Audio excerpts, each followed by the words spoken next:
Alberto and Anita Cantu struck it big in the Texas lottery.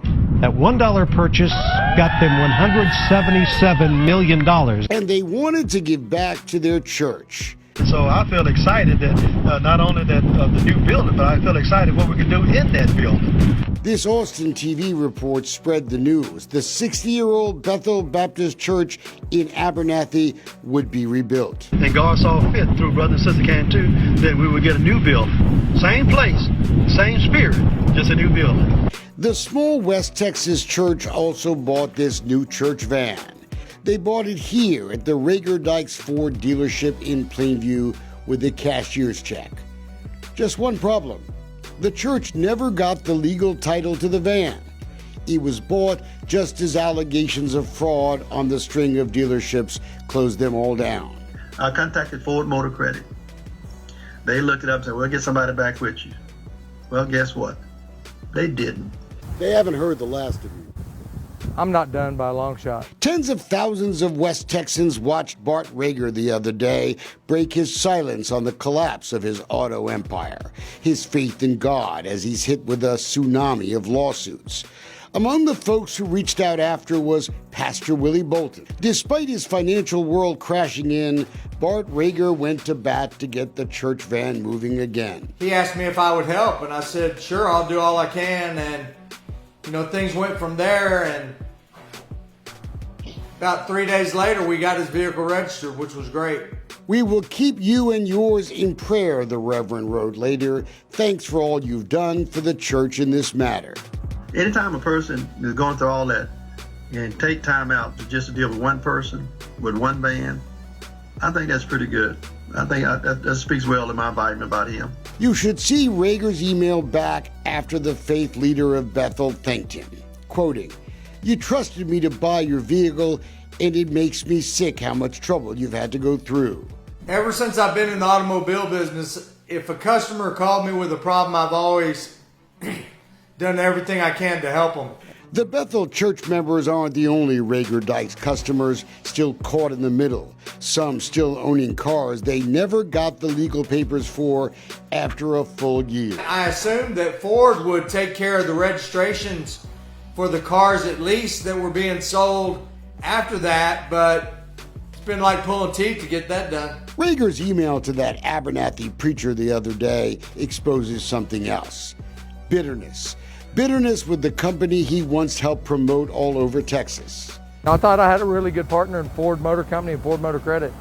I started working with them in 1987 when I was in college, and I was a top Ford salesman. We all remember the commercials. The Reagor Dykes Auto Group is your friend in the car business, from the Panhandle down to the Permian Basin. Now look at the email, quoting, "If I knew any of this was possible, I would have had you buy your van somewhere else." You're bitter at that. I don't like Ford right now. I would never buy another Ford. I would never sell another Ford. Bart Reagor says he had earned Ford's trust, or at least a warning if someone thought something in his operation didn't look right. Here's why. Ford Motor Credit made a ton of money off Reagor Dykes. They had audited the dealership every 3 months to make sure the numbers were right. Look at this email Reagor got after the audit on June 28th of last year from Gwen Schmucker of Ford Motor Credit, quoting, "These results really are fantastic. We greatly appreciate you and value our partnership with Reagor Dykes Organization." Less than a month later, boom, Ford swoops in and files a major fraud lawsuit. For them to come into Lubbock while I was out of town and take over my dealerships and put a blockade on us for all cash, and to put our customers and my employees in this situation, I'm not happy with them at all.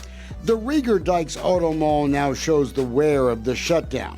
There is no doubt there was fraud in the dealerships. Chief Financial Officer Shane Smith has admitted he was a crook.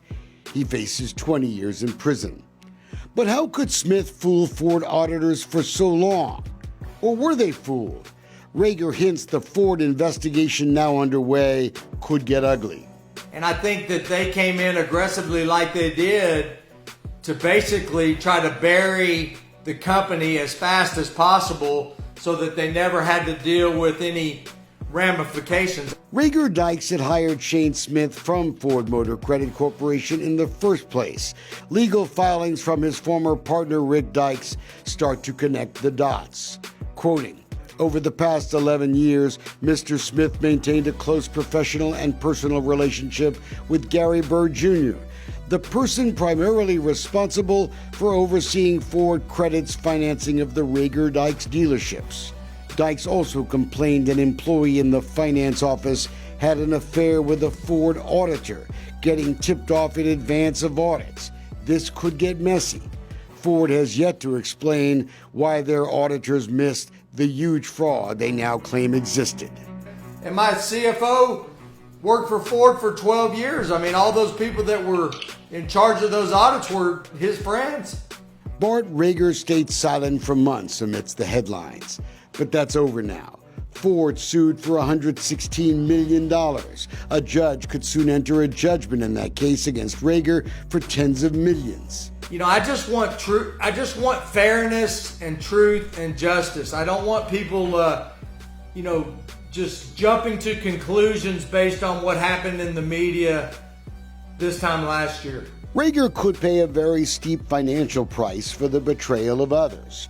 Local banks, they financially benefited too from the check-kiting scheme that Smith now admits he pulled off. And there's a couple of banks in particular that it looks like there was some kind of quid pro quo between them and my CFO, like, hey, we're going to let you do this, but we're going to charge you astronomical fees. I've been really blessed, Wayne, to have a lot of support and a lot of people that believe in me. And if I didn't, there's no way I could have made it through this. In the days since Reagor finally spoke out, he has received many prayers. I got a lot of texts that said, I'm glad you're finally getting to tell your side. And I'm glad that people are going to finally get to start understanding what really happened. And Reagor's often turned to prayer, sharing his faith on a Sunday podcast on KFYO Radio. You know, I know who I am. And I know what I did and what I didn't do, and I know what I knew and didn't know. So don't think when people misuse you, God don't hear you. Don't think when you're going through something, God don't hear you. God do hear you. Back at the Bethel Church, Pastor Bolton keeps praying for Bart Reagor. Even what he's going through, I'm going to keep praying for him because I know that he has a lot on his plate right now. And he has a message for the car king who fought so hard to make Lubbock the friendliest city in America. And Bart, as a type of person to me, is that he relies on God. So no matter what you have to go through, God going to see me through this. So I would tell somebody, hey, Bart is the man of his word. my goal at the end of this thing is to make sure that truth and justice is served on everybody that it needs to be served on.